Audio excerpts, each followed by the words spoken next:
নমস্কার। আজ আমরা শুনব শ্রী শ্রী ঠাকুর শ্রীরামকৃষ্ণদেবের অমৃত কথা।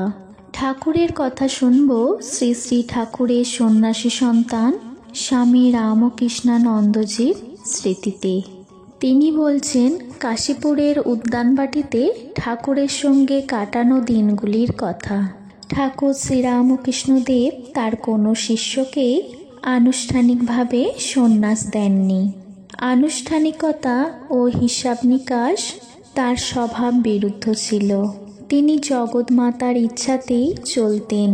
তার কাজগুলো ছিল সর্বদা স্বতঃস্ফূর্ত ও অপরিকল্পিত।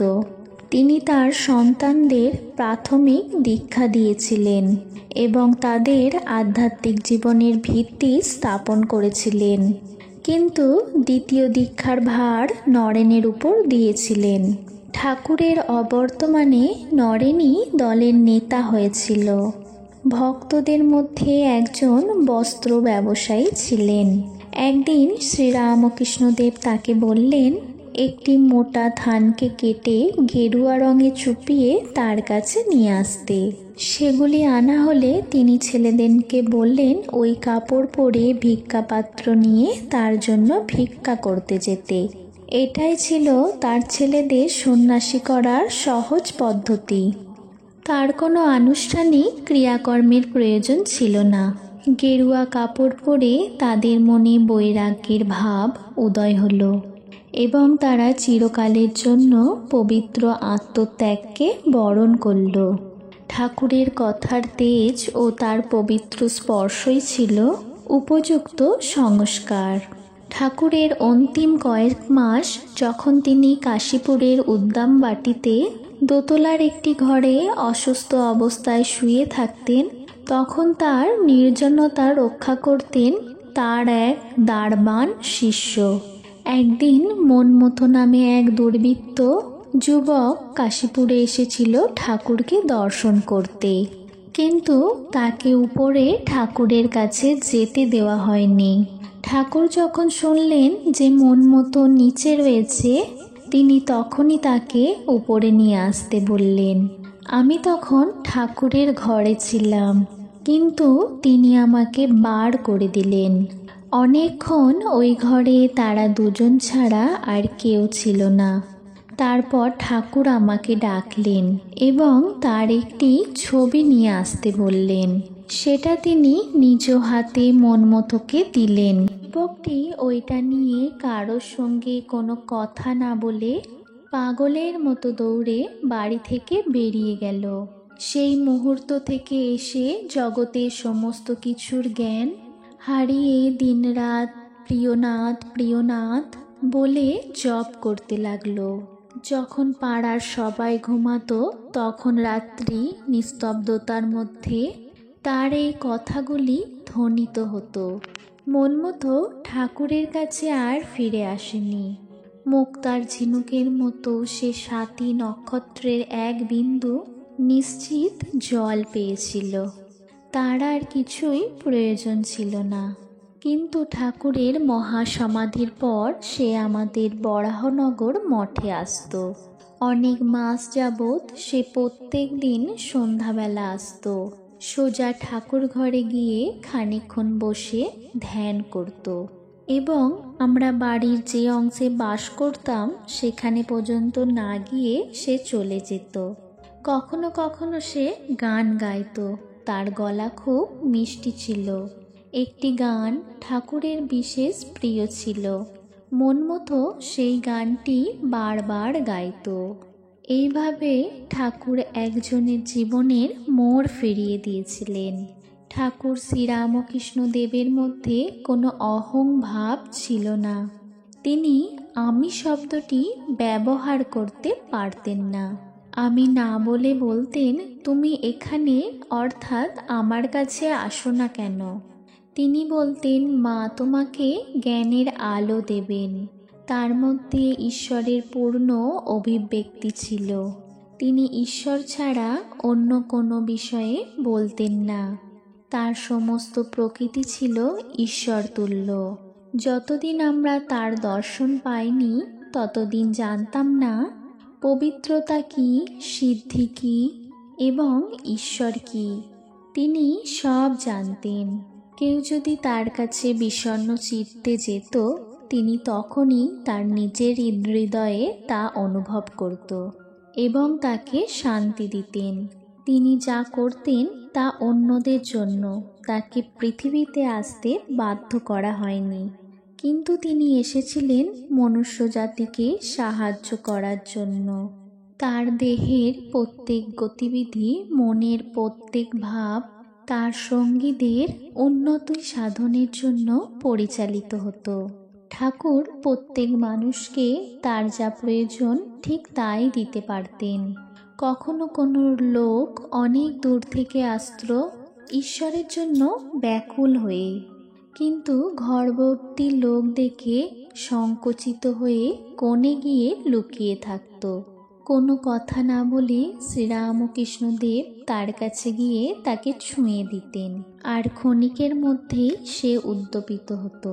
ঠাকুর তার ওই স্পর্শের দ্বারা প্রকৃতপক্ষে লোকটির 99% কর্মফল আত্মসাৎ করতেন।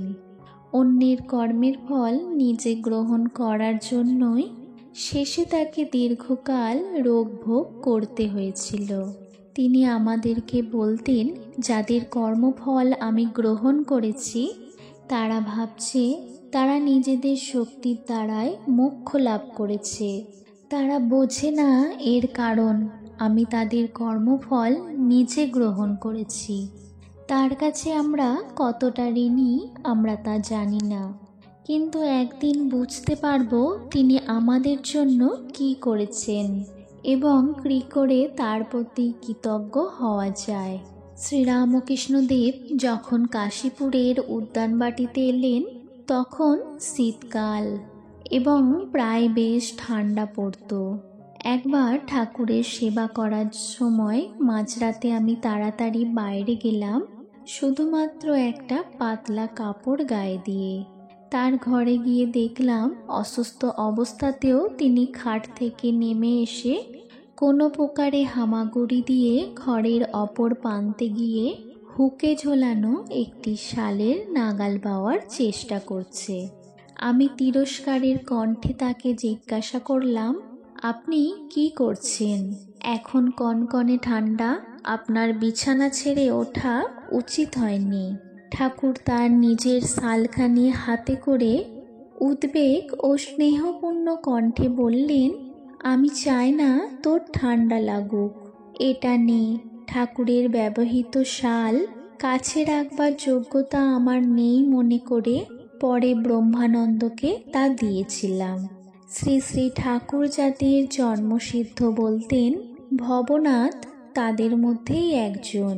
তিনি আরও বলতেন যে ভবনাথ ও নরেনের মধ্যে বিশেষ সম্বন্ধ আছে, কিন্তু ভবনাথ বিবাহ করল। একদিন ঠাকুর আমাকে তার কাছে পাঠালেন, বললেন আমি তার কাছে অনেক কিছু শিখতে পারবো।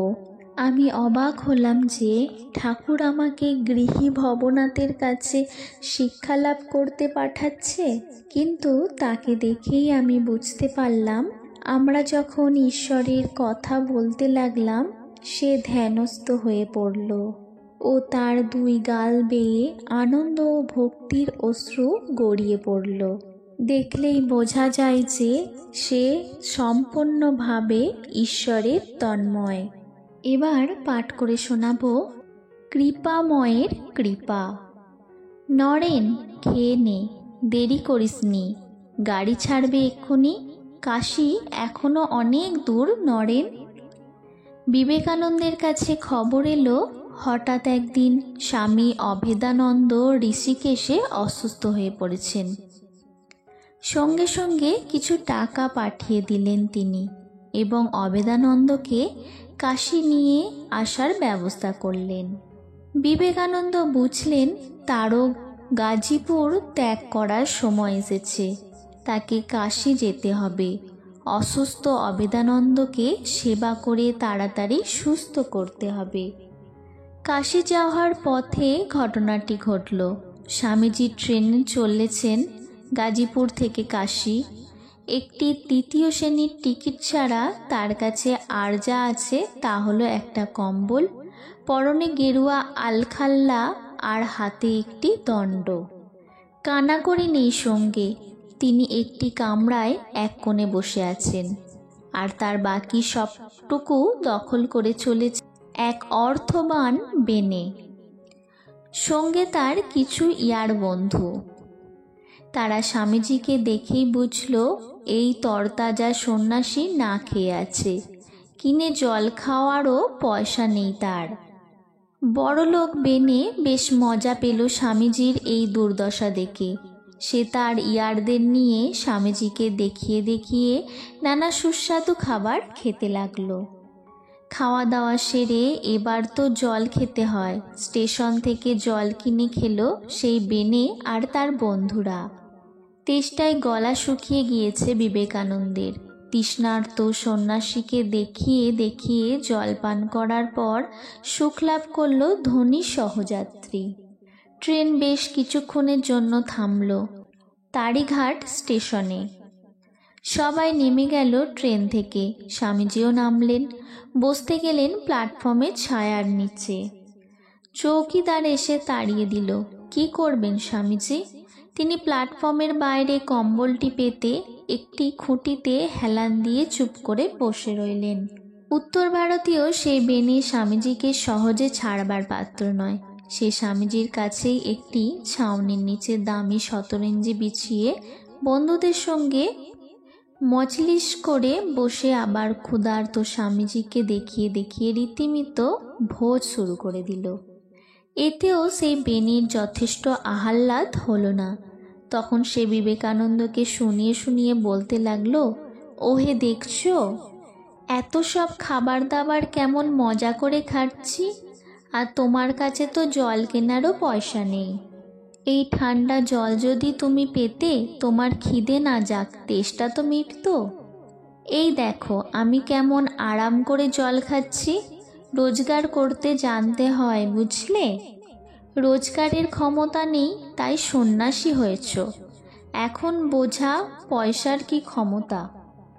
ইচ্ছে করলেই আমি কিনে খেতে পারি, তোমার মতো খিদের জ্বালায় জ্বলতে হতো না।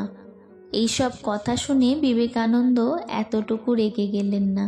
কোনো ক্ষোভ নেই তার মুখে, যেন অন্য কিছু, অন্য কারোর কথা ভাবছেন তিনি। তার দৃষ্টি দূরের আকাশে, যেন মনে মনে কাউকে ডাকছেন। নরেন সামনে দাঁড়িয়ে এক অতি সাধারণ মানুষ, কিন্তু মুখে তার সেই হাসি। শ্রীরামকৃষ্ণের হাসি মনে পড়ল বিবেকানন্দের। তাই ইনিও কি ডাকলেন নরেন বলে? এই তো শ্রীরামকৃষ্ণের কণ্ঠস্বর। সম্পূর্ণ অপরিচিত সেই মানুষটি তার থলে থেকে বার করলেন নরেনের সব প্রিয় খাবার, ডাল, রুটি, তরকারি। একটি মাটির পাত্রে কত যত্নে সাজিয়ে দিলেন তিনি। পাশে রাখলেন ঠান্ডা জল। বিবেকানন্দের চোখ ঝাপসা হয়ে গেল কান্নায়, তার কণ্ঠস্বর কান্নায় ঢাকা পড়ে গেল। বড় তৃষ্ণার্ত তিনি, হাত বাড়ালেন জলের দিকে। এ কি? তার ঝাপসা দৃষ্টির সামনে ক্রমে মিলিয়ে গেলেন সেই সম্পূর্ণ অপরিচিতি মানুষটি। বিবেকানন্দ কি করে ধরে রাখবেন তার আবেগ, তার কান্না?